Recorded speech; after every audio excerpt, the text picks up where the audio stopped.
আসসালামু আলাইকুম, কেমন আছেন সবাই? আশা করছি ভালো আছেন। বিন্দু বৃত্ত একাডেমির অনলাইন প্ল্যাটফর্মের প্রথম ক্লাসে আপনাদের স্বাগতম। চাকরির বাজারে যারা গণিত নিয়ে পিছিয়ে আছেন তাদের কথা চিন্তা করে আমরা চালু করতে যাচ্ছি একটি বেসিক থেকে অ্যাডভান্স পর্যন্ত গণিতের সিরিজ। আজকে আমরা কথা বলবো বাস্তব সংখ্যা সম্পর্কে। চলুন দেখে নেওয়া যাক অঙ্ক কি। সংখ্যার প্রতীক বা চিহ্নকে অঙ্ক বলে। কাকে? সংখ্যার প্রতীক বা চিহ্নকে অঙ্ক বলে। অর্থাৎ সংখ্যা প্রকাশ করতে আমরা যে চিহ্নগুলো ব্যবহার করি তাদেরকে কি বলা হয়? অঙ্ক বলে। এই অঙ্কগুলো দিয়েই সংখ্যা গঠিত হয়। এই অঙ্ক হচ্ছে 10টি। অঙ্ক 10টি হচ্ছে 0, 1, 2, 3, 4 ইত্যাদি 9 পর্যন্ত। এখানে 10টি অঙ্ক আছে আমাদের। তার মধ্যে 0 হচ্ছে আমাদের সাহায্যকারী অঙ্ক। সাহায্যকারী অঙ্ক এবং 1 থেকে 9 পর্যন্ত হচ্ছে সার্থক অঙ্ক।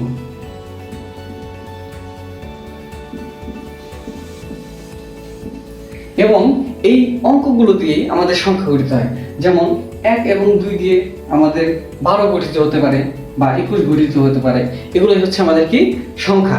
শুধুমাত্র এই সংখ্যা এবং অঙ্ক থেকে আমাদের চাকরি পরীক্ষায় মাঝে মাঝে প্রশ্ন এসে থাকে। চলুন আমরা হচ্ছে এরকম কয়েকটা প্রশ্ন দেখে নিই। শুধুমাত্র এই অঙ্ক এবং সংখ্যা থেকেই প্রশ্ন এসে থাকে। চলুন এরকম কিছু প্রশ্ন আমরা দেখে ফেলি। দেখুন, 5 অঙ্কের ক্ষুদ্রতম সংখ্যা এবং 4 অঙ্কের বৃহত্তম সংখ্যার অন্তর কত? অন্তর মানে বিয়োগফল, অর্থাৎ 5 অঙ্কের বৃহত্তম সংখ্যা এবং 4 অঙ্কের ক্ষুদ্রতম সংখ্যার পার্থক্যটা কত? চলুন দেখে নেওয়া যাক। 5 অঙ্কের ক্ষুদ্রতম সংখ্যাটা তাহলে আমাদের কত? সিম্পল 10,000 বিয়োগ অন্তর মানে বিয়োগ 4 অঙ্কের বৃহত্তম সংখ্যাটা কত আমাদের? 9,999। তাহলে এদের পার্থক্য কত হয়? 1। সিম্পল। চলুন পরের প্রশ্নটা দেখে ফেলা যাক। পরের প্রশ্নটি হলো 0, 1, 2, 3, 4 দ্বারা গঠিত 5 অঙ্কের বৃহত্তম এবং ক্ষুদ্রতম সংখ্যার যোগফল কত? সিম্পল, একদমই সিম্পল। এই কয়টা অঙ্ক দিয়ে 5 অঙ্কের আমরা সবচেয়ে বড় সংখ্যা কোনটা গঠন করতে পারি? চলুন সেটা নির্ণয় করে ফেলি। বড় সংখ্যাটা হয় 4, 3, 2, 1, 0। তাই নয় কি? তাই। যোগ ক্ষুদ্রতম সংখ্যাটা তাহলে কত হতে পারে? দেখুন আমাদের অঙ্ক এগুলোতে আমরা সবচেয়ে ছোট কোন সংখ্যাটা গঠন করতে পারি? সেটা হলো 1, 0, 2, 3, 4। এদের যোগফল করতে বলছে, আমরা যোগ করে ফেলি। তাহলে কত হয়? 4, 4, 4, 3, 5। অর্থাৎ আমাদের উত্তর হলো সি, 53,444। চলুন পরের প্রশ্নটা দেখে ফেলা যায়। পরের প্রশ্নটি হচ্ছে 3 অঙ্কের বৃহত্তম ও ক্ষুদ্রতম সংখ্যার পার্থক্য কত? 3 অঙ্কের বৃহত্তম সংখ্যা তাহলে কত? সিম্পল 999। পার্থক্য বলছে অর্থাৎ বিয়োগ হবে। ক্ষুদ্রতম সংখ্যা, এখন ক্ষুদ্রতম সংখ্যাটা কত হলে? 100। পার্থক্য তাহলে আমাদের দাঁড়াচ্ছে 899। অর্থাৎ আমাদের উত্তর হচ্ছে সি। এখন চলুন সংখ্যা কত প্রকার এবং কি কি দেখে নেওয়া যাক। সংখ্যা হচ্ছে আমাদের 2 প্রকার, 2 ধরনের। সেটা একটা হচ্ছে বাস্তব, আরেকটা হচ্ছে আমাদের অবাস্তব। এই বাস্তব সংখ্যাকে ক্যাপিটাল আর দিয়ে প্রকাশ করা হয় এবং অবাস্তব সংখ্যাকে ক্যাপিটাল আর ড্যাশ দিয়ে প্রকাশ করা হয়। এখন বাস্তব সংখ্যা কাকে বলে সেটা দেখে নেওয়া যায়। সকল মূলদ এবং অমূলদ সংখ্যা মিলেই বাস্তব সংখ্যা। এখন মূলদ এবং অমূলদ কি সেটা আমরা এখন দেখব। দেখেন, এই বাস্তব সংখ্যা আবার 2 ধরনের। একটা হচ্ছে মূলদ, আরেকটা হচ্ছে অমূলদ। এই মূলদ সংখ্যাকে প্রকাশ করা হয় কিউ দিয়ে, বড় হাতে কিউ দিয়ে, আর অমূলদ সংখ্যাকে প্রকাশ করা হয় কিউ প্রাইম দিয়ে। সেই হিসেবে এই 2টা মিলিয়ে যেহেতু বাস্তব সংখ্যা, তাহলে বাস্তব সংখ্যাকে আমরা সেটের মাধ্যমে যদি প্রকাশ করি তাহলে কেমন হবে? সেটা হচ্ছে কিউ ইউনিয়ন কিউ প্রাইম। ওকে, এখন ওইখানে আছে আমাদের অবাস্তব সংখ্যা। অবাস্তব সংখ্যা কি তাহলে? অবাস্তব সংখ্যা হচ্ছে এই ধরেন ঋণাত্মক সংখ্যার উপরে যদি রুট ওভার থাকে সেগুলো হয় আমাদের অবাস্তব সংখ্যা। যেমন ধরুন root over -2, root over -3, root over -5 ইত্যাদি এরকম। আরেকটা আছে স্পেশাল, সেটা হচ্ছে i² = -1 এটা হচ্ছে আমাদের অবাস্তব সংখ্যা। অবাস্তব সংখ্যাকে জটিল সংখ্যা বলা হয়। আমরা দেখি মূলদ সংখ্যা কি। মূলদ সংখ্যা হচ্ছে যে সকল সংখ্যাকে দুইটি পূর্ণ সংখ্যার ভগ্নাংশ আকারে প্রকাশ করা যায়। কি আকারে? দুইটি পূর্ণ সংখ্যার ভগ্নাংশ আকারে প্রকাশ করা যায় সেই সকল সংখ্যাকে বলা হয় মূলদ সংখ্যা। যেমন ধরি 2 যদি আমরা বলি তাহলে একে আমরা কিভাবে লিখব? 2/1 দুইটি পূর্ণ সংখ্যার ভগ্নাংশ আকারে প্রকাশ করা হয়েছে, সো এটা একটা কি মূলদ সংখ্যা। আবার যদি আমি বলি 3 একটা কি মূলদ সংখ্যা, কারণ একেও দুইটি পূর্ণ সংখ্যার ভগ্নাংশ আকারে প্রকাশ করা যায়। আবার যদি আমরা বলি 4 কিভাবে প্রকাশ করা যায়? 4/1 বা 8/2 এভাবেও প্রকাশ করা যায়। সো 4 একটা কি মূলদ সংখ্যা। আবার ওই পাশে আছে আমাদের অমূলদ সংখ্যা। অমূলদ সংখ্যা কি? তাহলে এই যে এগুলা বাদে যেগুলো আছে সেগুলো অমূলদ সংখ্যা। সেগুলো কেমন? তাহলে অমূলদ সংখ্যা চিনবেন যেভাবে, সেটা হচ্ছে মৌলিক সংখ্যার উপরে যদি রুট ওভার থাকে তাহলে সেটা কি আমাদের অমূলদ সংখ্যা হবে। আবার বলতেছি, মৌলিক সংখ্যার উপরে যদি রুট ওভার থাকে সেটা কি অমূলদ সংখ্যা হবে। মূলদ সংখ্যাকে আমরা দুই ভাগে ভাগ করতে পারি। একটি হচ্ছে পূর্ণ সংখ্যা, আরেকটি হচ্ছে ভগ্নাংশ সংখ্যা।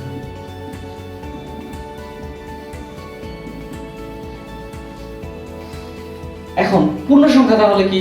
পূর্ণ সংখ্যা হচ্ছে শূন্য সহ সকল ধনাত্মক, ঋণাত্মক, অখণ্ড সংখ্যাই হচ্ছে পূর্ণ সংখ্যা।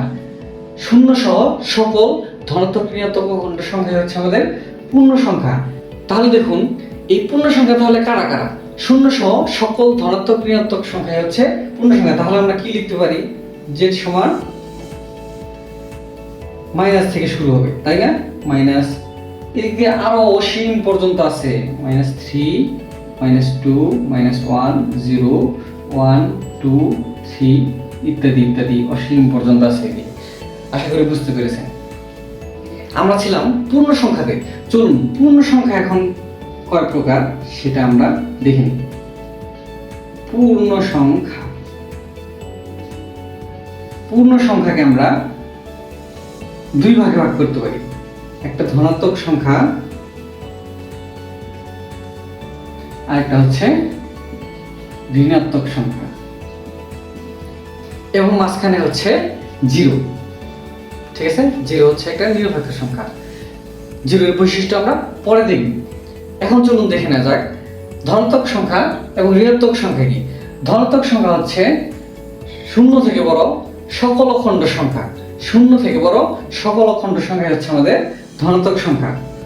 একে আমরা বলি ন্যাচারাল নাম্বার, n দিয়ে প্রকাশ করি। ন্যাচারাল নাম্বার n দিয়ে প্রকাশ করি। তাহলে 0 থেকে বড় 1 2 3 ইত্যাদি ইত্যাদি অসীম পর্যন্ত বিস্তৃত।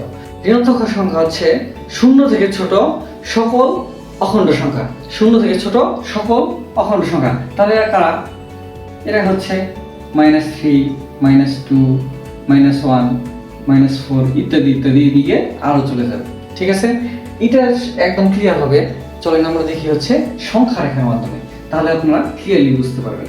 আশা করি সংখ্যা রেখা সম্পর্কে আপনারা জানেন। এখানে 0, এইদিকে থাকে হচ্ছে আমাদের ধনাত্মক, এদিকে হচ্ছে ঋণাত্মক,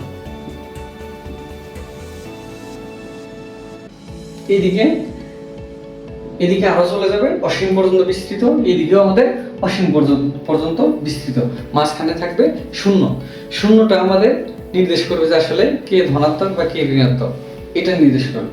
দেখেন তাহলে ধনাত্মক সংখ্যা কারা? আমাদের এইটুকু হচ্ছে আমাদের ধনাত্মক সংখ্যা। আর ঋণাত্মক সংখ্যা কারা? এইটুকু হচ্ছে আমাদের ঋণাত্মক সংখ্যা। ওকে, তো ধনাত্মক ঋণাত্মক আমরা বুঝতে পারলাম। এখন শূন্যের ব্যাপারে আমরা কিছু কথা বলি। শূন্যের ব্যাপারে আমরা কিছু কথা বলি। শূন্যের কিছু বৈশিষ্ট্য রয়েছে, সেই বৈশিষ্ট্যগুলো আমরা এখন দেখব। দেখে নেওয়া যাক শূন্যের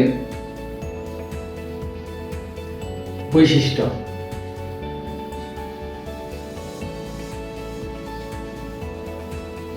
শূন্য একটি পূর্ণ সংখ্যা।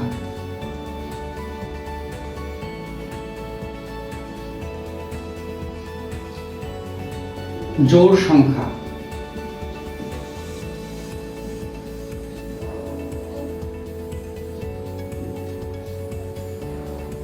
নিরপেক্ষ সংখ্যা।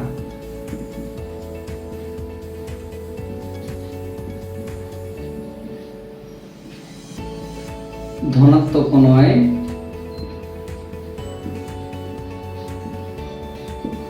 ঋণাত্মক নয়।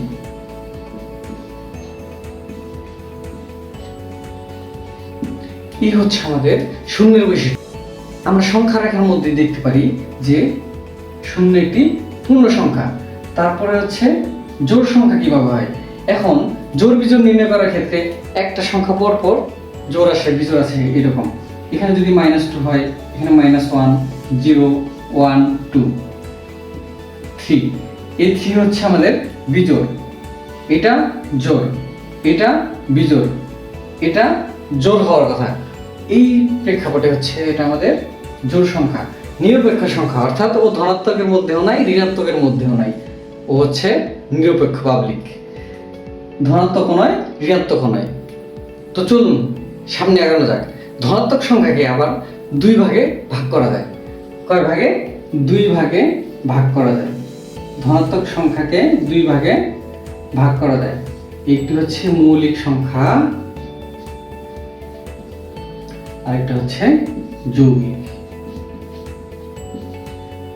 আর 1 মৌলিক নয়, যৌগিক নয়। তো চলুন, মৌলিক সংখ্যা হলো তারা যাদের 2টি মাত্র উৎপাদক আছে, 2টি মাত্র উৎপাদক বা গুণনীয়ক আছে। তাহলে এরকম কি হতে পারে? এরকম দেখেন, আপনারা দেখুন যে 2 কে যদি আমরা ধরি, এর উৎপাদক কয়টা আছে? 1 এবং 2। অর্থাৎ এর উৎপাদক কয়টা আছে? 2টা। সো এটা একটা মৌলিক সংখ্যা। ওকে। আবার যদি আমরা 3 কে হিসাব করি তাহলে কি হয়? এর উৎপাদক কয়টা আছে? 1, 3। এরও 2টাই উৎপাদক আছে, তার মানে এটা কি মৌলিক সংখ্যা। 4 কে যদি আমরা হিসাব করি তাহলে এর উৎপাদক কয়টা? 1, 2 এবং 4। এর উৎপাদক কয়টা? 3টা। অর্থাৎ এটা কি মৌলিক সংখ্যা না। যারা মৌলিক না তারাই হচ্ছে আমাদের যৌগিক। আর 5 কে যদি আমরা হিসাব করি তাহলে কি হয়? 5 এর উৎপাদক 1 এবং 5। সো এটা একটা কি আমাদের মৌলিক সংখ্যা। ঠিক আছে। 1 এর ক্ষেত্রে যদি আমরা হিসাব করি, 1 কেন মাঝখানে? 1 মাঝখানে কারণ এর উৎপাদককে এ নিজেই, আর কোনো উৎপাদক নাই। 2টাও না, 3টাও না, বেশিও না। এজন্য এটি কি মৌলিক নয়, যৌগিক নয়। যৌগিক সংখ্যা হলো যাদের 2 এর অধিক উৎপাদক আছে। কয়টা? 2 এর অধিক উৎপাদক আছে। যেমন এখানে আমরা 4 দেখাইছি, 4ই দেখাই আমি। 4 এর উৎপাদক হচ্ছে 1, 2 এবং 4। কয়টা উৎপাদক? 3টা উৎপাদক। সো এটা একটা যৌগিক সংখ্যা। 6 কে যদি আমরা হিসাব করি তাহলে এর উৎপাদক কত? 1, 2, 3 এবং 6। অর্থাৎ 4টা উৎপাদক রয়েছে। সো এটা একটা যৌগিক সংখ্যা। ঠিক আছে। আশা করছি আপনারা সবাই মৌলিক এবং যৌগিক সংখ্যাকে আলাদা করতে পারবেন। এখন চলুন সামনে যাওয়া যাক।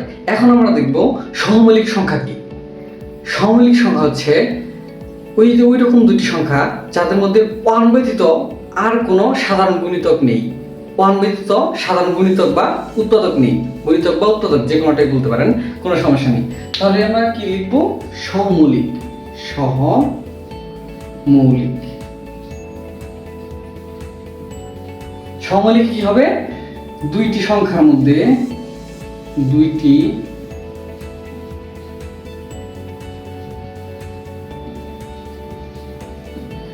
1 ব্যতীত অন্য কোনো সাধারণ উৎপাদক বা গুণিতক না থাকলে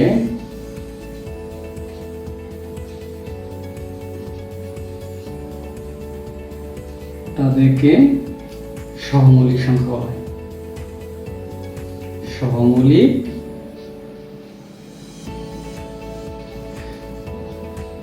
তাদেরকে সহমৌলিক সংখ্যা বলা হয়।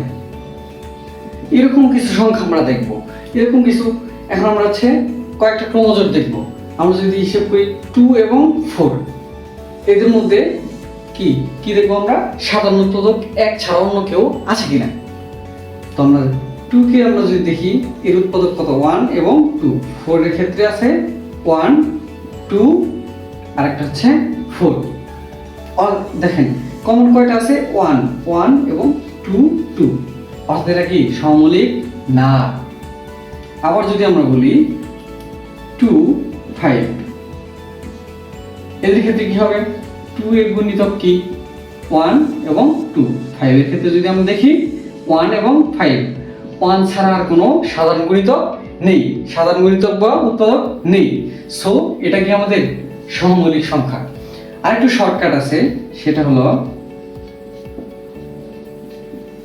ক্রমজোর আকারে দেওয়া থাকবে, ওই দুইটাকে যদি কাটাকাটি করা যায় তাহলে তারা কি সমমৌলিক না, যদি কাটাকাটি না করা যায় সেক্ষেত্রে তারা সমমৌলিক। যেমন এটাকে যদি আমরা হিসাব করি 2/5, এদের কি কাটাকাটি করা যায় কোনোভাবে না। সো এই দুইটা কি সমমৌলিক। আবার এই দুইটার ক্ষেত্রে যদি আমরা দেখি 2/4, এই দুইটাকে কাটাকাটি করা যায়। সো এটা কি আমাদের সমমৌলিক না। ঠিক আছে, এই শর্টকাটটা আপনারা মনে রেখে খুব দ্রুত ম্যাথ সলভ করতে পারবেন। তো চলুন এই সমমৌলিক সংখ্যার একটি প্রশ্ন দেখে নেওয়া যাক। দেখুন প্রশ্নে যাওয়া যাক। প্রশ্ন করা হয়েছে কোন ক্রমজোড়টি সমমৌলিক। আশা করি আপনারা এটা পারবেন। কিভাবে যেন আমরা এটা বের করেছিলাম যে শর্টকাট ছিল, যদি কাটাকাটি করা যায় সেক্ষেত্রে তারা সমমৌলিক না, যদি না করা যায় সেক্ষেত্রে তারা সমমৌলিক। দেখেন এটাকে কাটাকাটি করা যায়, এটাকে করা যায়, এটাকেও করা যায়, কিন্তু এটাকে কাটাকাটি করা যায় না, অর্থাৎ এটা আমাদের কি সহমৌলিক। এটা একটা অপরটির সহমৌলিক। আরেকটি জিনিস আপনাদের এক্সট্রা অ্যাড করে দিই, সেটা হচ্ছে নিখুঁত সংখ্যা। আপনারা হয়তো অনেকে শুনে থাকবেন না যে নিখুঁত সংখ্যা বলে সংখ্যা আছে। 6, 28, 496, 8118। এই চারটা হচ্ছে আমাদের নিখুঁত সংখ্যা। এটা আপনারা মুখস্থ রাখবেন, মনে রাখবেন, পরীক্ষায় একবার এসেছিল। এখন কিছু প্রশ্ন দেখে নেওয়া যায়। দেখেন এটা বিশেষ 49তম বিশেষে এসেছিল। √9/4 সংখ্যাটি একটি কি স্বাভাবিক সংখ্যা, মূলদ সংখ্যা, অমূলদ সংখ্যা, জটিল সংখ্যা, কি ধরনের সংখ্যা। দেখেন এখানে √ওভার আছে, বাট আমরা রুটকে যদি আমরা ভেঙে দিই তাহলে কি হয় 3/2, অর্থাৎ একটা মূলদ সংখ্যা। ঠিক আছে, তারপর দেখুন নিচের কোনটি অমূলদ সংখ্যা। অমূলদ সংখ্যা যেন কি, যাকে পূর্ণ সংখ্যার ভগ্নাংশ আকারে প্রকাশ করা যায় না। একে পূর্ণ সংখ্যার ভগ্নাংশ অবশ্যই প্রকাশ করা যায়, কিভাবে 4/1 লিখতে পারি আমরা। তারপরে এইটা √9, একে কি পূর্ণ সংখ্যার ভগ্নাংশ আকারে প্রকাশ করতে পারি, কিভাবে, √9 মানে কি 3 কে আমরা পূর্ণ সংখ্যার ভগ্নাংশ আকারে প্রকাশ করতে পারি। আবার এখানে আছে আমাদের 5.639, উপরে পুনঃপুনিক আছে, এটা আমরা হচ্ছে ভগ্নাংশ সংখ্যার মধ্যে পড়ব। আপাতত আপনারা মনে রাখবেন যে সকল পুনঃপুনিক সংখ্যা হচ্ছে আমাদের মূলদ সংখ্যা। আর এখানে বলছে যে অমূলদ সংখ্যা কি, অর্থাৎ এখানে একটাও হচ্ছে অমূলদ না, প্রত্যেকটাই হচ্ছে মূলদ সংখ্যা। চলুন আগে যাওয়া যাক। নিচের কোনটি মৌলিক সংখ্যা। এটা 38তম বিসিএসে এসেছিল। কোনটি আপনারা দেখতে পাচ্ছেন 47 বা 47 এখানে মৌলিক সংখ্যা। চলুন পরের প্রশ্নে যাওয়া যাক। পরের প্রশ্নটা হচ্ছে নিচের কোনটি মূলদ সংখ্যা। এটি থানা শিক্ষা অফিসার 2015-তে এসেছিল। এর অপশনগুলোতে আছে আমাদের √2 অবশ্যই অমূলদ সংখ্যা, কারণ একে আমরা কি পূর্ণ সংখ্যার ভগ্নাংশ আকারে প্রকাশ করতে পারি না। তারপরে আছে হচ্ছে আমাদের √7, একে আমরা পূর্ণ সংখ্যার ভগ্নাংশ আকারে প্রকাশ করতে পারি না। তারপরে হচ্ছে আমাদের √5/7, একে আমরা পূর্ণ সংখ্যার ভগ্নাংশ আকারে প্রকাশ করতে পারি না।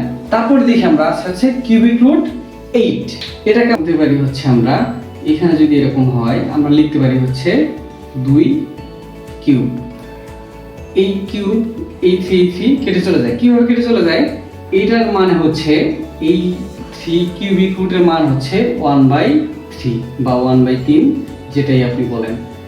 তো তাহলে কি হয়, আমাদের এরকমটা হয় 1/3।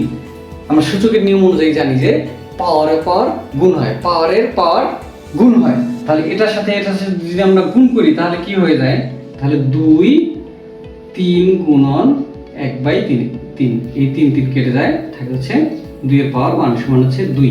এই 2কে আমরা কি করতে পারি, পূর্ণ সংখ্যার ভগ্নাংশ আকারে প্রকাশ করতে পারি। সো এটা একটা কি আমাদের মূলদ সংখ্যা। এটা হচ্ছে আমাদের উত্তর। আশা করি বুঝতে পেরেছেন। পরের প্রশ্নটা হচ্ছে যদি p একটি মৌলিক সংখ্যা হয় তবে √p একটি কি ধরনের সংখ্যা হবে। আমি আপনাদের আগেই বলেছি যদি মৌলিক সংখ্যার রুট বার করা হয় সেক্ষেত্রে আমরা কি পাই? অমূলদ সংখ্যা পাই। তাহলে পি একটা মৌলিক সংখ্যা, তাহলে রুট ওভার পি অবভিয়াসলি একটা কি? অমূলদ সংখ্যা। অমূলদ সংখ্যা। তাহলে আমাদের বি নম্বর হচ্ছে উত্তর। তো এই ছিল আজকে আমাদের আয়োজন। আশা করি আপনাদের ভালো লেগেছে। আপনাদের অনুভূতি কমেন্ট করে জানাবেন। Thank you.